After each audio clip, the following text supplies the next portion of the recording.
It kicked off with a scream, not a horror movie yelp, but a shrill, throat-shredding wail that sliced through the morning like an air raid siren. Jake Larson almost spat out his coffee, staring at his security monitor in shock. There, at his property's edge, stood Mrs.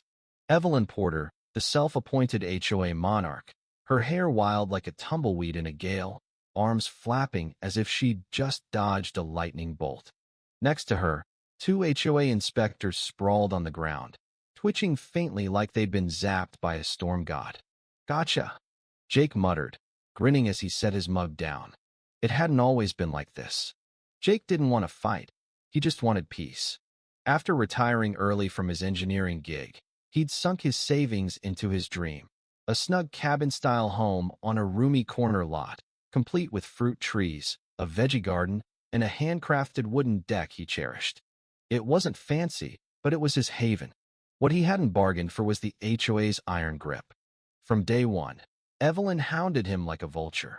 First, his mailbox's drab green clashed with their vibe. Then his garden gnomes were too loud. His security cameras too menacing. The breaking point? Her whining about his dog Rusty barking at squirrels.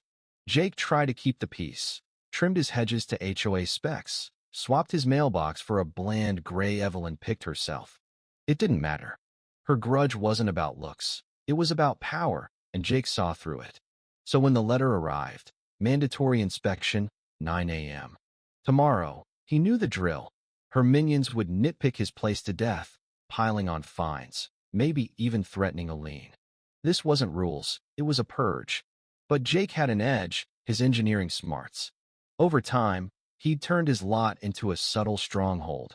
Motion sensors, hidden cameras, and his masterpiece, an electric fence. Not lethal, just a sharp nudge to shoo off intruders. Usually low-key for critters, but tonight, he dialed it up. When Evelyn's crew rolled in, Jake was ready, coffee in hand, eyes on the monitor. She stormed up, clipboard waving, flanked by two lackeys.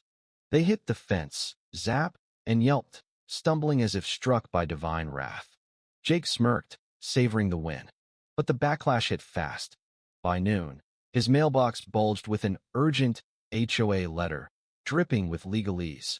Hefty fines, legal threats, even eviction for reckless endangerment and malicious obstruction. Jake laughed. Endangerment? They barely had a scratch.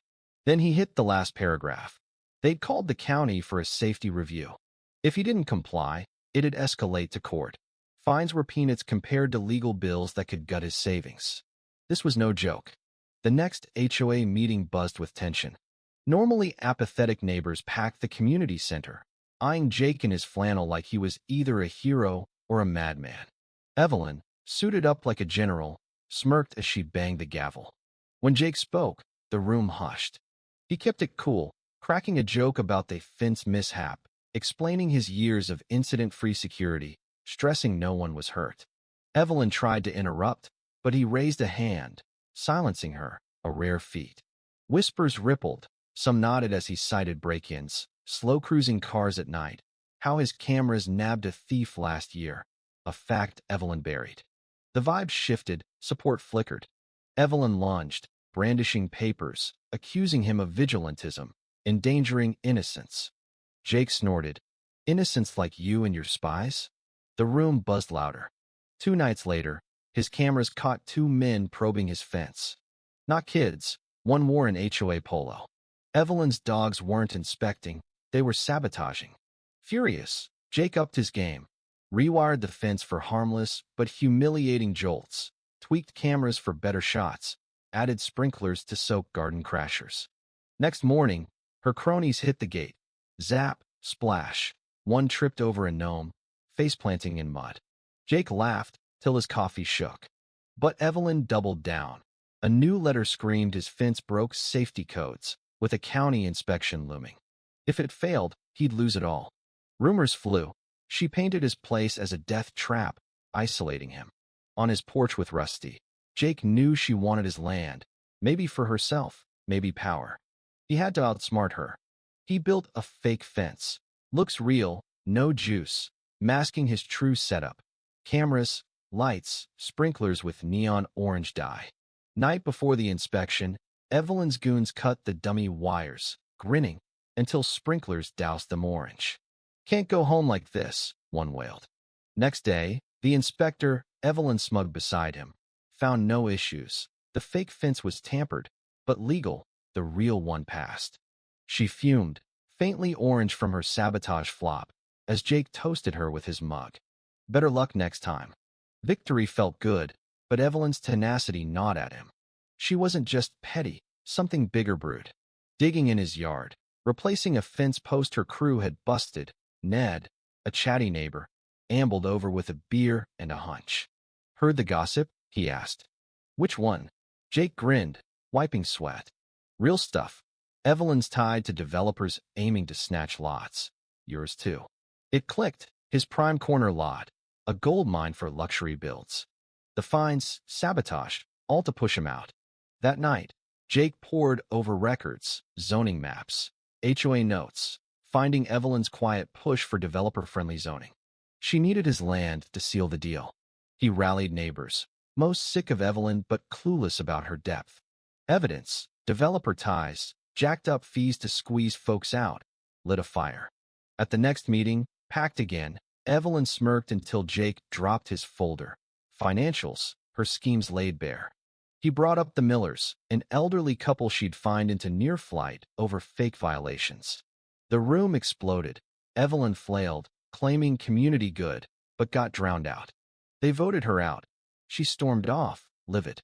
Jake exhaled, but the developers lingered. Her groundwork could still bite. 2 nights later, cameras caught new faces mapping his yard. Not her usuals, but pros plotting construction. Jake went big. Swapped the real fence for a fake, rigged traps, cold sprinklers, loud alarms, air canister gnomes launching skyward, speakers blaring Rusty's growl.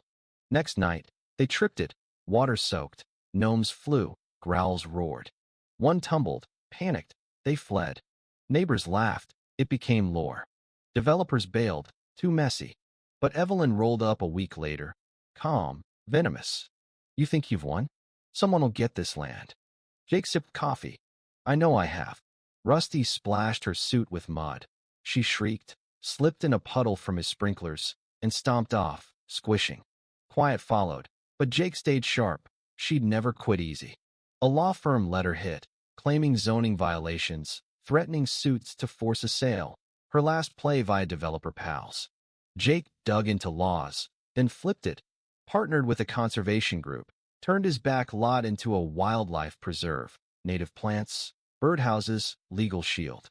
When Evelyn and a county guy arrived with their claim, Jake handed over sanctuary papers. "Protected now, development's illegal," he said. The official nodded. Evelyn's jaw dropped. "Impossible," she spat. "Nature did it. I just helped." She stormed off, defeated. One night, a crash woke him.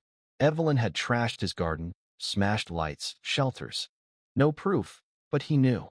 Instead of rage, he rebuilt, adding a finale, a robot dog. Red eyes, snarls, thrashing tail.